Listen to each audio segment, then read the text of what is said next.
Hey everyone, welcome back for another deep dive with us. Glad to be here. This time, we're going to be looking at a story about faith and redemption and just personal transformation. All those things kind of wrapped up into one. Yeah, some powerful stuff. Really is. And our source material for this is this incredible YouTube video we found, and it features this young guy named Justin. Oh, yeah, I saw that one. Yeah, and he basically shares his whole journey from like a really difficult upbringing to finding faith and then completely turning his life around. It's pretty amazing, right? I mean, talk about turning Oh, points. absolutely. So he starts off talking about his childhood Okay. and, he grew up in a Baptist home, went to church the whole 9 yards, Mm. even got baptized at a young age. Interesting. But you get the sense that something just wasn't quite clicking for him. Right. He talks about his parents splitting up and their crazy work schedules and all that leading to him just feeling really neglected. Yeah, I could see how that would be tough, especially for a kid trying to figure things out. Totally. Yeah. And that's where it gets kind of interesting, right? Like Yeah. we don't always realize how much those early experiences can really mess with our sense of self-worth. Oh, for sure. Like how we view love and relationships and all that. Exactly. And Justin even mentions feeling like he was the reason his parents were struggling, which is just Oh, wow. heartbreaking. Yeah. You could just see how those feelings of inadequacy would stick with him, even though he was going through all the motions of being religious. Right. Like going to church and all that doesn't necessarily mean you've got it all figured out internally. Totally. He talks about singing in the choir Yeah. and dancing with the youth group, even preaching behind the desk at his mom's hair salon. Wow. Preaching already. Yeah. But it seems like it was more about performing than really feeling connected to his faith. You know? Yeah, like trying to fill a void almost. Exactly. And unfortunately, at 12 years old, he finds an escape in marijuana. Oh, boy. Yeah. And that kind of opens the door to a whole other world for him. Yeah. He talks about being drawn to street life and wanting to make a name for himself, gain that respect he craved. It's a common story, unfortunately. Sadly, it is. And for a while, he was juggling this double life, you know, going to church for step team practice while also getting deeper into drugs and risky behavior. So much internal conflict there. Right. It's like this push and pull we often see in people wanting something better, but also being stuck in those familiar patterns. Yeah. Like needing acceptance, even if it's from the wrong crowd. Makes sense. And then is this when he has that conversation with his cousin? Yeah, exactly. So his cousin is a devout Christian, and he asked Justin this really simple but super profound question. Oh, I remember this. What was it again? He asks, if you were to die today, where would you go? Whoa. Heavy stuff, right? Definitely. It makes you stop and think. And it forces him to confront his mortality and the consequences of the choices he was making.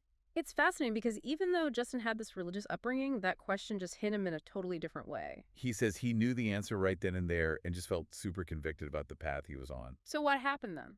Well, his cousin tells him about accepting Jesus as the way to avoid that fate. So Justin prays for forgiveness and change. It's like that seed of faith had always been there, just waiting for the right moment to sprout. I think so. But as we're about to see, that initial decision, while powerful, was just the beginning. Right. It's a process. Exactly. Mm-hmm. It's about nurturing that faith and letting it grow and surrounding yourself with positive influences. And that's where Justin faced his biggest challenge. Because he was still stuck in the same environment. Exactly. Still surrounded by the same people and temptations. Yeah, I see the problem. It's like trying to grow a plant in bad soil. Perfect analogy.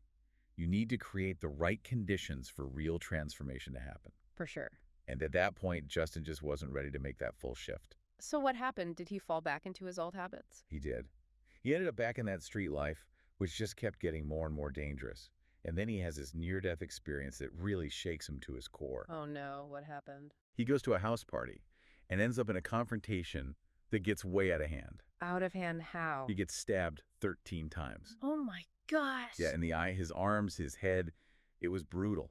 That's It awful. left him physically and emotionally scarred. I mean, to go through something like that at such a young age, It's unimaginable. it really is. But what's amazing is that even in the midst of all that pain and betrayal, Betrayal. yeah, he mentions that his friends didn't even help him. Wow.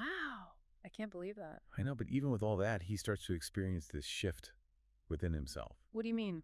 Well, he's offered revenge opportunities to climb even higher in that criminal world. It's like he was at a crossroads. Exactly. But for the first time, he sees how empty it all is. Like he had a moment of clarity. Yeah, that path, that identity he'd been clinging to, It all just seemed meaningless. Wow.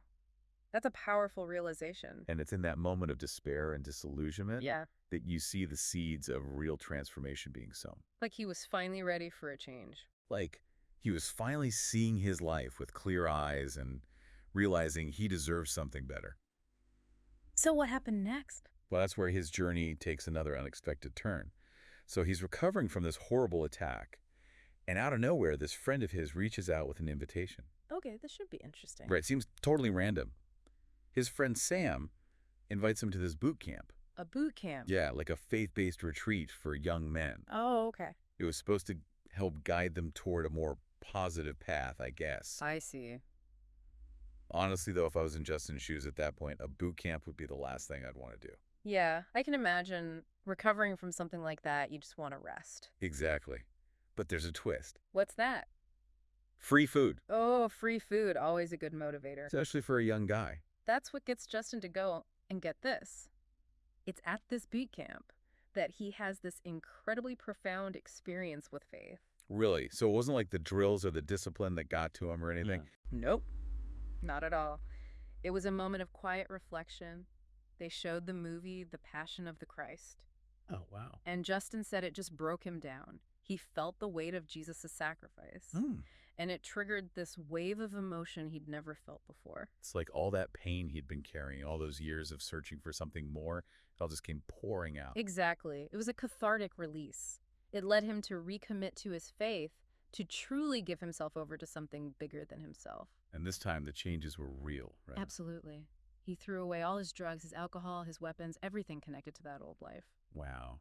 That's huge. Especially considering how much those things had been a part of his identity. It takes so much courage to let go of what's familiar, even if it's hurting you. It's not easy, but that's where real change happens, right? When we step outside our comfort zones. So true. But even with all that, even 2 years later, Justin was still struggling with this question. What question? Why did he have to go through so much pain to get to this point? Yeah, I can see how he'd feel that way. That's a common question. Why do bad things happen to good people? Exactly. And then while he's at that same boot camp for a second time, he has this aha moment. What happened? He remembered that prayer he'd made years ago when his cousin first challenged his beliefs. Prayer for change. Yeah. And it hit him. The stabbing, the pain, that near-death experience. It was all part of God's plan to answer that prayer. Whoa.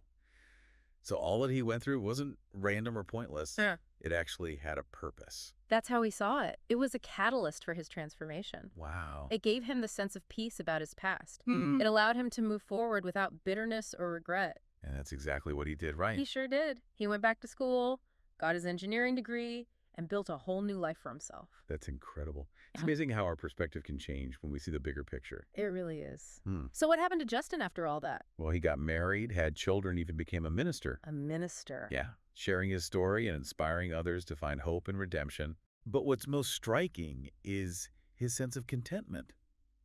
He's not searching for validation anymore. He's found his true identity. In his faith. Yeah, and in just being Justin. It's a beautiful example of how our greatest trials can sometimes lead to our greatest triumphs. I think so too. Makes you think, right? Like how much of our lives is already determined versus how much we actually control. Yeah, it's a question people have been wrestling with forever, I think. For sure. And Justin's story shows us that even when we feel totally lost, even when we mess up, there's always a chance to come back. Right, there's always that possibility of redemption, like a fresh start. It's like he took all that pain and turned it into something good, something with meaning. Exactly. His story is such a powerful example of faith and forgiveness. And resilience too, right? It's just the strength to keep going. Oh, absolutely. So what stands out to you the most about his journey? I think it's that mix of, the things that happen to us that we can't control and the choices we make along the way. Yeah, I find that fascinating too. Like, we see how those early experiences really shaped the path he was on, but in the end, it was his decision to embrace faith that led to that huge transformation. And it makes you wonder about our own lives, Yeah. What challenges have we gone through that maybe looking back were actually opportunities for growth? It's something to think about for sure. Maybe those things we see as setbacks are actually chances to discover our true potential. Yeah, like hidden blessings in a way. Exactly. Well, Justin's story definitely reminds us that it's never too late to find our purpose in life, even after going through tough times and making mistakes. Yeah. So thanks for joining us on this deep dive into his incredible journey. It's been a pleasure. We hope you found it as inspiring as we did. Until next time, keep exploring, keep asking questions, and keep searching for those hidden gems of wisdom all around us.